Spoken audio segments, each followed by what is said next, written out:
Hello everybody, welcome back to the channel. I am frankly FM84. Thank you for coming back and joining me on another video right here on YouTube. Today we have the finale of the Paris FC Rebuild Challenge. If you've been with us for the past couple of weeks, we have been rebuilding Paris FC. From the outset, we said that the aim was just to get ourselves anywhere near PSG, the bigger neighbours from the same city. We have done it also using just under 21s players, the children of the French Revolution. Have they managed to get us anywhere near PSG? Today, you're going to find out as we wrap up the entire series. So let's not waste any time. There's no transfers to go through, obviously, because we are at the end of the 5th season. It's the 1st of June 2026. Let's jump straight into the competitions tab and show you how we got on. Unfortunately, we have finished second. So we have been creeping closer and closer, but it turns out PSG just hit overdrive after Christmas. Whatever they did, they were just absolutely fantastic. Our league form started to just fall away a little bit. You can see we finished on 69 points, they on 84. Yesterday we had a 3-point gap.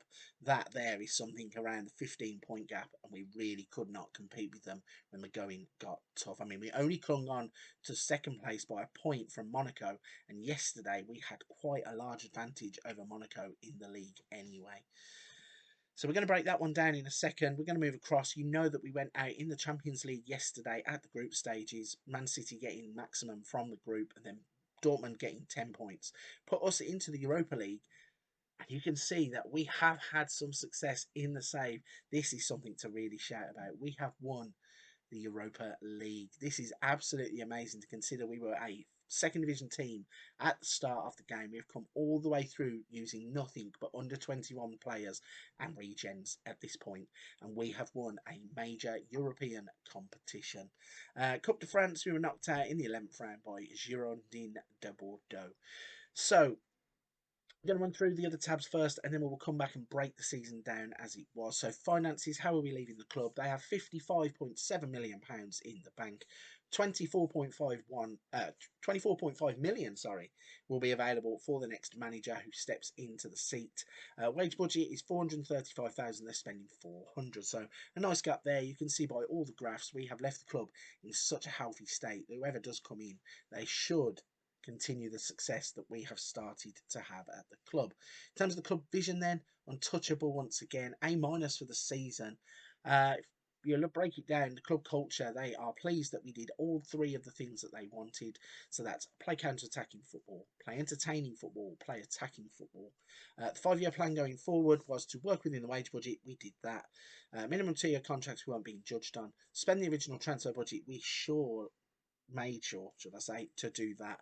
We did that with ease. We did leave a couple of million, I think, from yesterday's episode, but it was all just to basically move around if we needed, and also to get wage budget, like moving in the budget. So yeah, I know what I'm trying to say. If you get my drift, I am trying to say that basically we left a little bit of cash for ourselves to be able to move as we extended contracts and then increased our wage budget.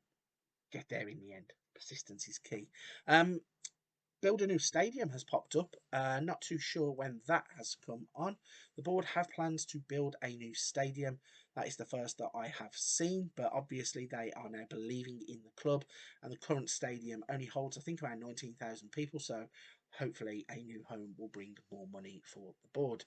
At the end of next season, they only want a mid-table finish. We are now consistently finishing in the top four, third and second. I like the way the board still expect us to just fall away and finish mid-table. Champions League reach the group stage at a minimum, and then work towards qualifying for the Europa League going forwards. That is everything that we could do quite easily, and probably exceed as well, because we've been a Champions League team now for the past 3 seasons. But I like it when the challenge isn't too difficult and you're not going to get sacked because you can't get in the Champions League, even though you are. So then let's hit the schedule button first. We're going to go through, where did we leave it yesterday? I think we had started to have a decent run of form, hadn't we? So we left it, I think, at Nantes, where we won 4-1. We then played Bordeaux and lost in that 11th round of the Coupe de France. Ream, we had a 4-4 draw with Ream. This was just an absolute ridiculous game. We had Koulibaly centre half, Akali, Parmesan, Betrancourt and Chevalier scoring the goals. And yeah, the game just went absolutely mental. Last goal for us was 73. Last goal for them was 70. So there was 17 minutes where there was no goals, but there was more goals in the entire game. It was just absolutely ridiculous. We then lost to AS Monaco 2-1 in Ligue 1 before we battered Rapid Vienna in the Europa League first knockout round, first leg. A 4-2 victory, goals from Fadiga, Ugachukwu and Watio getting us a 4-2 win to take into the second leg. We then, in the in-between of that, beat Lille 3-1. Beat Rapid Vienna 6-3 with goals from Fadiga, Ugachukwu, Chevalier and Parmesan, which means that we basically smashed them across both legs of the competition, 10-5 on aggregate. A 2-1 loss to Lyon followed that with a bit of a Europa League hangover, but then we found a nice bit of form to go into the next round of the Europa League. So first, we beat Nice 5-1, we then beat Aston Villa 3-2 in that Europa League second knockout round first leg. Goals from Fadiga, Akale and Santa Maria winning it in the 97th minute after Aaron Martin equalised for Villa in the 91st. We beat Lens 2-0 and that was a precursor for a 3-3 draw against Aston Villa in that Europa League tie. So we went through on aggregate 6-5. We then lost to Marseille 3-1 in the league. Troyes 2-1. We managed to get a win there and got 3 points on the board with goals from De Silva and Hadjam. Inter were next up, and we swept into a side quite easily. I did think this was going to be a difficult game, but we were 2-0 up after 68 minutes. Edouard getting them a lifeline in the tie. We beat Strasbourg 3-1, and then we went to Italy and were 1-0 in the Europa League. Fadiga getting the goal, and we played some really good football in those two legs. The next game was a 2-0 loss to Toulouse, so you can see pretty much the shift of the mindset of the players, I think, went to the Europa League. Every time we win a Europa League game, we'd either drop points in the league or just lose miserably in the league. So definitely our focus shifted because we then beat Brest 2-1 in the run-up to the semi-final first leg of the Europa League, where we beat Napoli 4-3, despite having Mikkel Brentis sent off right at the end. De Silva, Mikkel Brentis scored, and Ugachukwu, and then Osimhen, Montiel and Irving Lozano getting the goals to keep Napoli alive. We then had a 1-1 draw with St Etienne, and again, this is why the league form suffered so bad, but we battered Napoli 4-1 in the home leg. Bondo, Akale, Zize and Betrancourt getting the goals that put us through to the final. Clermont was up next, a 2-0 win against Clermont, and then, shock of all shocks, PSG had got the league wrapped up completely. I don't know whether they rotated their team, but they have £65 million signing Jeremy Doku on the pitch because he scored. But we won the game 2-1 in the 95th minute. Akale took the lead for us, and then he won the game in the 95th minute. So quite impressive. However, we then went and crashed and lost to Bordeaux 3-1. That left us with one tie to go in the season, and we won the game 5-1 in the Europa League final, and we absolutely smashed AC Milan. The worst thing they could have done, score early. Cancelleri scored, and then he just absolutely annoyed all of our players. Akale, Betrancourt, Akale, Mikkel Branchis getting the goals that secured our first trophy at Paris FC, apart from Ligue 2, obviously. So that was the season that was Liga 1 Uber Eats. Let's have a little look at the final table. As I said, our win-loss record was played 34, won 21, drawn 6, lost 7, goal difference of 29, 69 points. In terms of the player stats then, Milik, top goal scorer with 26 in the league, but Aaron Akale, despite only coming to the team this season, got 15 goals from 21 appearances. So definitely one that, as I said, our scouts picked up on quite quickly that he was going to be something good, and he went on and scored our goals for us. Leslie Ugachukwu has won the assist league, the age of 22 now. From 27 appearances, he got 12 assists. Most shots went to Steve Mounier. Robert Lewandowski in there as well. We're not represented, which is quite a relief. Most Player of the Match awards went to Robert Lewandowski with 9. No representation for us there. Most key passes, Josip Bracalo. He got 138 key passes from 32 games. Florent de Silva got 97 key passes from 26 games. So he played 6 games less, but he's only about 40 behind. So it's a brilliant season from Florent de Silva. Level par with Neymar, which is pretty decent, although Neymar must have had some horrific injuries because he only played 17 games in that season. Although I suppose 65 million on Doku, probably playing in his position, is what would have done it. Most tackles, Abdou Conte led the way with 95, but we've got Hadjam and Mikael Branches on there. Both of our wing backs with 84 and 70. Most dribbles made went to Paul Liora. He was there from the start of the season, maintained it, beat Conrad De La Fuente once again. Most clean sheets went to Isaac Patterson. We aren't on that list.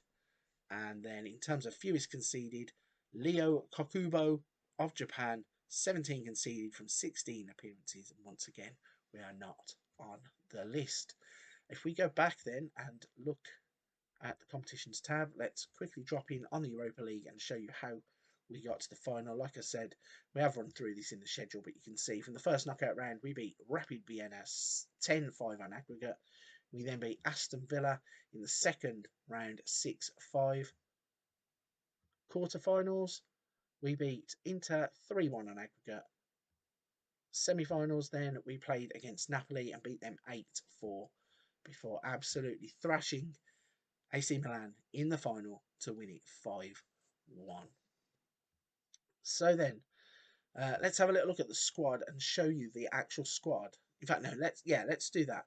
Let's show you the actual squad that won the Europa League. Let's click on the Europa League final and show you the lineup then. So the players that started the game, Lesure in goal. He's a solid goalkeeper at the age of 23, and I think for 7.2 to 8.8 million pounds, we had to sign him as a replacement for Bajic. He came in and was fantastic. Then we got Hadjam, one of the originals from the club, lasted the 5 seasons with us, stayed in the first team ahead of a few other players, and he managed to get himself in the final. Watio, brand new regen, he played some marvellous football all across the season to get himself a Europa League winners medal. Koulibaly is the next one. Again, Samila Koulibaly, he's a beast of a player, 6'3", tackling 15, absolutely fantastic. Mikael Branches, player who is valued at 4.9 to 6.8 million pounds, and he's worth every penny of that. This kid is so good. He's really top notch for a right back. Bondo was up next. He was a youth teamer that we signed early on in the game. He's great potential. He's worth 9.6 to 11 million pounds as a Europa League winner. He's now 22 years old. We have Betrancourt, who is the regen that we showed you in yesterday's episode. I think we bought him in the winter transfer window. Ugachukwu was the next one. A player who we signed quite early on in this game. He had massive potential. So he's been with us since 22-23. And when you look at his stats, he's only had 1 season with us that's under 7. And that was a 6.98 season in 23-24. Played 34, 31, 33 and 27. So absolutely consistent across all of the game. Santa Maria managed to play in the final. He played on the left wing. 20-year-old, capped at under 20s level. Like I said, not good enough to play as a striker, but definitely as a winger. And then Lamine Diaby Fadiga, in the first season when we got promoted from Liga 2, he was the striker. We then decided to move him out to a right winger, and it absolutely worked for us. And finally, Akale is the man, the one who has now got in, scoring the goals. I mean, he scored 26 goals from 34 appearances in his first season with the team. He's worth 12.5 to 14 million pounds and was an absolute bargain. Last thing to do then is hit the club info tab. If we go down to here to trophies won, just to have a little look. UEFA Europa League is now the biggest thing that the club has won in 2026. We have added that finally. Liga 2 BKT we added in 2022 at the first time of asking. So 2 trophies won. I think that is pretty successful considering where the team were when we took them over. And then if you look at it here, so where did we start off? 21-22. We won the league, and then we finished 10th, 3rd, and then this season we have managed 2nd place. So this has been an absolute fun experiment. To go out, sign only under 21s players is difficult. There are a lot of these saves where you just rely on all the players that you know, all the ones that do you good turns in other rebuilds, and just go and buy them all. In this one, absolutely clueless, did not know who I was looking at, relied heavily on the scouts, and it's turned into a fantastic rebuild.